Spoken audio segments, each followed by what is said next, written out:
It never ceases to amaze me how interesting and different the experiences have been in so many people in the community. Celebrating what makes each of us unique. Trans people, at the end of the day, we're just like everybody else. Taking pride in who we are. Having these partners not only helps us strengthen, the idea of, what it means to be a vibrant queer community, it helps us feel safe living in these communities. And finding comfort in community. People are doing gender-affirming things every day. Tonight, Fox 43 celebrates Pride Month by taking a closer look at the continued fight for equality. It's scary when there's just growing hate and animosity towards my own existence. The community connections. You get that sigh of relief and not having to always keep your head on a swivel. And those standing up to ensure all people feel safe in their own skin. People who contribute to our communities deserve to be treated fairly. As Pride Month begins across the Commonwealth, many LGBTQ+ Pennsylvanians celebrate their community and allies, while others say the fight for equal rights isn't over. Thank you for joining us for this Fox 43 Pride Month special. I'm Amy Lutz. And I'm Braden Long. Over the next half hour, we'll highlight the work that still needs to be done to achieve equal rights, the resources and business working together to end discrimination, and the people of all ages and backgrounds helping to move us forward as a compassionate and inclusive community. We begin with a trending topic in the transgender community and local school districts. School policies specifically targeting transgender students have exploded in recent years, creating a conversation of both safety and exclusion. We're just trying to be like everybody else. We're just trying to be in that normal. Normal for Parker Smith, a 2023 Red Lion High School graduate, turned into 10-minute walks to the bathroom and back for his senior year. The Red Lion Area School District, like many others across South Central Pennsylvania, began developing policies around transgender students. First with an emergency directive in December of last year stating students must use bathrooms and locker rooms based on their assigned sex at birth. I was actually pulled out of class in the morning. One of the assistant principals pulled me up to his office and he was like, hey, this is what it is, this is what's going down, and this is what we can do for you. Preston Heldebridle, a Dallastown graduate, now leads the Pennsylvania Youth Congress. The group hears concerns with proposed school district policies like Red Lion from all across the state. In past years, it would be maybe 2 to 4 a year. Across the state, and now it's just, from every corner. Those policy discussions often include school board meetings with rhetoric like this. Morals of individuals and protect truth. Don't give an inch. Don't try to accommodate evil. Parker's mom was at a recent Red Lion school board meeting. Did you just call my child evil? Did you just call me evil? You've never even had a conversation with us. Mickey Dawson transitioned in college, but says high school life could and should have been different. Being in a more affirming school setting would have led me to a much better high school experience. Accommodations for trans kids are just accommodations for kids. The experience of the Pennsylvania Youth Congress says for the organization, many times facts don't matter. These are issues that are often based on misinformation and fear-mongering, which now advocates say worries them about future transgender youth mental health. No student should have to be distracted from their studies because adults are saying outrageous things about them and their friends. It's scary when there's just growing hate and animosity towards my own existence. I wish people would climb out of their little boxes. Maybe come have a conversation with us.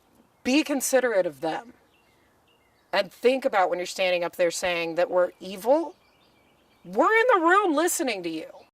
The Red Lion Area School District serves as an example of what's going on not only at other school districts across our area, but across the nation. The school board is in fact convening tonight, June 1st, as of this special's premiere, to further that discussion. You can find more information on our website, fox43.com. The fight to protect LGBTQ+ rights is often waged in legislature. Fox 43's Harry Lee takes a look at legislation currently under consideration in the State House that could restrict LGBTQ+ rights. The ACLU is tracking 490 of what it calls anti-LGBTQ bills in state legislatures, including 3 in Pennsylvania. The bills that we think sort of pose the biggest threats to LGBTQ rights tend to be in the same, a couple of buckets. That includes freedom of expression, safety of transgender students, and access to health care for gender dysphoria. One bill in the State House, for example, would extend the statute of limitations for minors who undergo gender affirmation treatment to sue their care provider for medical malpractice. The ACLU says that's an effort to intimidate care providers. We are always alarmed and would oppose legislation to create a more chilling, sort of atmosphere in the same way we do on reproductive rights. State Representative Paul Schemmel, who introduced the bill, disagrees with the ACLU labeling it anti-LGBTQ. I don't see what's anti-LGBTQ with regard to a piece of legislation that actually extends additional rights to individuals. So it doesn't take anything away. Doesn't create harm to anybody. It really just says that to an individual who had a medical intervention as a child, they get an extended period of time to raise a claim. Schemmel compares the measure to other attempts to extend the statute of limitations for children who have been hurt. Oftentimes individuals really aren't ready at that point, or maybe the individual, if they've been harmed, those harms haven't manifested themselves until a little later. State Representative Jessica Benham is the first openly LGBTQ+ woman elected to the Pennsylvania General Assembly. She says the bill is part of a trend of subtle attacks against the LGBTQ+ community. We often talk about, when we're talking about race, things that are dog whistles for things that are racist. And I think we see some very similar things that happen when it comes to targeting the LGBTQ+ community, where folks will claim that they're protecting women or they're protecting children, when in reality what they're doing is denying the very real fact that LGBTQ+ people have always existed and will always exist. Benham is part of the House LGBTQ+ Equality Caucus, which also opposes the 2 other House bills on the ACLU's anti-LGBTQ list. One would ban teaching about sexual orientation and gender identity from kindergarten through 5th grade, and the other would require students to play on sports teams based on their sex at birth. Democrats say with their new majority in the House, the bills are dead on arrival. Look, at the end of the day, as long as the Democrats have the majority in the House, we're going to ensure that no pieces of legislation which unfairly target the LGBTQ+ community get a vote. Republicans, though, do control the Senate, so support from both parties would ultimately be needed to pass any law. Harry Lee, Fox 43 News. As we celebrate Pride Month, we are taking a look at how the LGBTQ community has grown and developed over the years. Fox 43's Alyssa Kratz dives into the role Central Pennsylvania has played in its history. It's fascinating history. There's a lot of stories that are just amazing. Every June, Pride Month is celebrated to commemorate the 1969 Stonewall riots in New York City. A major event in LGBTQ history, but not nearly the only one. A lot of the documentation has been in the larger cities and major metropolitan areas, but a lot of the places like Central Pennsylvania have played pretty significant roles. Since 2012, Barry Loveland has pieced together the LGBT Center Central PA History Project. It's a collection of photos, documents, artifacts, and more, housed inside the Dickinson College Library. In the 160 oral history interviews we have, it never ceases to amaze me how interesting and different the experiences have been. From the evolution of our region's Pride festivals. And I think the first Pride festival in Reservoir Park that we did was maybe about 800 to 1,000 people, and now the Pride Festival, the estimates are 5,000 to 6,000 people come to those. 2 local trailblazers like Alberta Ham, a former student at Harrisburg Area Community College who was the first transgender person to serve as a university or college student government president in the country. I was actually shocked when I found this information out because I'd heard the name. And one of the newest pieces, a book co-written by Loveland himself that dives even deeper into the South Central PA connections. It really talks about how that community pulled together in an area where everybody is like spread out. It was a lot more challenging for activists to work together, find each other, and pull together. But pulled together they did, and as we continue to progress, Loveland says this history is crucial for both members of the LGBTQ community as well as others. There's a lot of ways that they can use that knowledge to move forward in the struggle for equal rights and civil rights. Alyssa Kratz, Fox 43 News. The triumph of transitioning. This transitioning was very freeing. It was, it alleviated a whole lot of anxiety, self-hate, stress, just feeling awkward in the world, not feeling right in my body. Still ahead, the different stages of transitioning and the emotional support available every step of the process. Plus, Jesus didn't say anything about homosexuality, not a thing. The Central PA Church helping members of the LGBTQ community find peace and healing.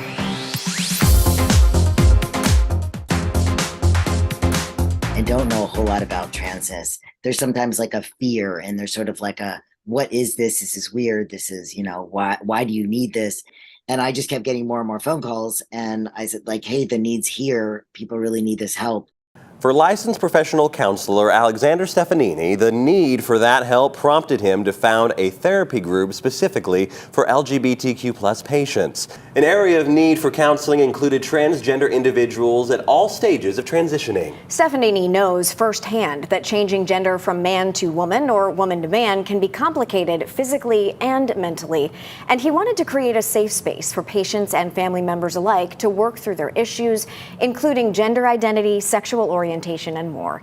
I spoke with him about the process many go through in discovering their true identity. It's an existential pain when we are living a life in a body and an existence, and inside we know that nobody sees us. Alex Stefanini, founder of Arrive Therapy and a transgender man himself, began counseling transgender individuals in his own practice out of the need of others. And other therapists just started calling me and saying, like, we don't know anybody who really is skilled, who can see our clients. And as clients visited for counseling, they came in all stages of their own journeys. There's the social transitioning, there's legal transitioning, there's medical transitioning. Social transitioning includes things like preferred pronouns or how someone might dress.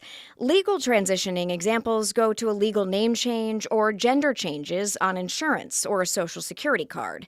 Medical transitioning is often the final full step, but it comes in its own stages as well. First with counseling and often a mental health evaluation. Having somebody who can really effectively work with the client to kind of tease out which part of this is the dysphoria, which part of this is, the depression that I would have whether I was trans or not, and also when is the right timing to do things, really helping the client know when are they ready to maybe take the next step in their transition, not at all encouraging them, not forcing them, just knowing what are the right questions to ask and when is the right timing for each person. Alex's practice does include transgender youth clients as well.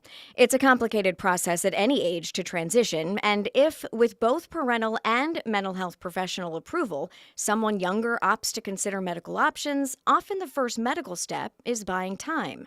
Hormone blockers, which is completely safe for them. It just pauses puberty. It doesn't do anything to change their bodies. It doesn't do anything that's irreversible. As soon as, if they stop taking those the hormone blockers, their body goes through puberty just like normal. So it just gives a little time, because a lot of times parents in particular are afraid, what if my kid makes a decision, this isn't the right thing. Full transition often goes on to include gender-affirming surgical procedures and recovery, but the understanding of those around a transgender person serves a pivotal role as well. That's the crucial part of what early and later counseling services provide. And when they begin to really understand what their family member is really, why they're feeling this way, why they need to transition or they need to change their name or whatever it is, it's just like when you connect with the humanness of that trans person, you go, oh, this person is just like me. It relieves like this real suffering that the trans person is experiencing. More members of the LGBTQ+ community are finding their place. As Fox 43's Marshall Keeley shows us, more places of worship in South Central Pennsylvania are welcoming them with open arms. It's a controversial topic in the church. How you read the Bible and how you interpret the Bible is a big part of it. Jesus didn't say anything about homosexuality, not a thing. What I see in those passages is more sexual violence, abuse of power, and those things do break God's heart. But when people are in faithful same-gender relationships, I don't believe that breaks God's heart. At Market Square Presbyterian Church in downtown Harrisburg, all are welcome. Former church elder Trum Simmons was part of the earliest conversations about LGBTQ+ individuals in the church. Then Pastor James Brown led table talks on the topic, where some congregants spoke up. Her father was a member, and her mother was a member. She wasn't coming because she felt she would not be accepted if she came out, and it was her true self. It was the beginning of a transformation that led to a change in the church's mission statement in 1998, saying that Market Square welcomed individuals of all sexual orientations. People, once they read our mission statement and heard about some of the things we were doing, educationally, for example, and what was being said from the pulpit, people started thinking, well, maybe I'll give church a second try. Acceptance followed. The denomination decided at large to allow for the ordination of gay and lesbian members. And then even further in 2014, which is when the Presbyterian Church USA decided that we wanted and felt it was appropriate and faithful to allow same-gender marriage. Now, the church has a blossoming population of LGBTQ+ members and congregants. Pointing the finger, if we did a lot less of that, yes, I do think that people would be more inclined to find the church to be a place where they can experience a God who loves them. Marshall Keeley, FOX43 News. 2 steps forward, 1 step back. Discrimination is the act of making someone feel like they are less than anyone else, and no one deserves to feel that way. Up next, the legal protections in place and the threats to equality that remain very real today.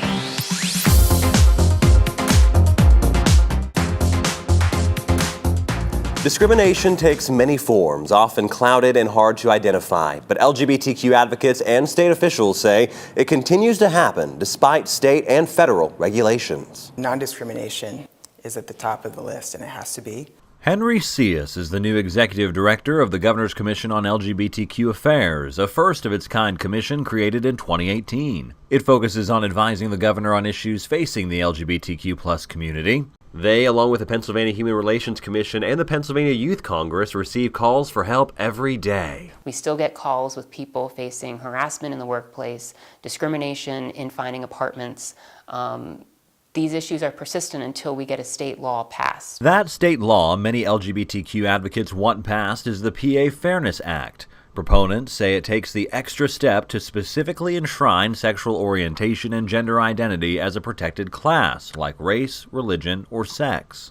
They have to include sexual orientation and gender identity for us to be truly protected without question. The Pennsylvania Human Relations Commission already investigates claims of non-discrimination with that guidance. You do have rights in that. We, the PHRC, look at these on a case-by-case basis. Still, advocates say without explicit statewide protection, discrimination occurs.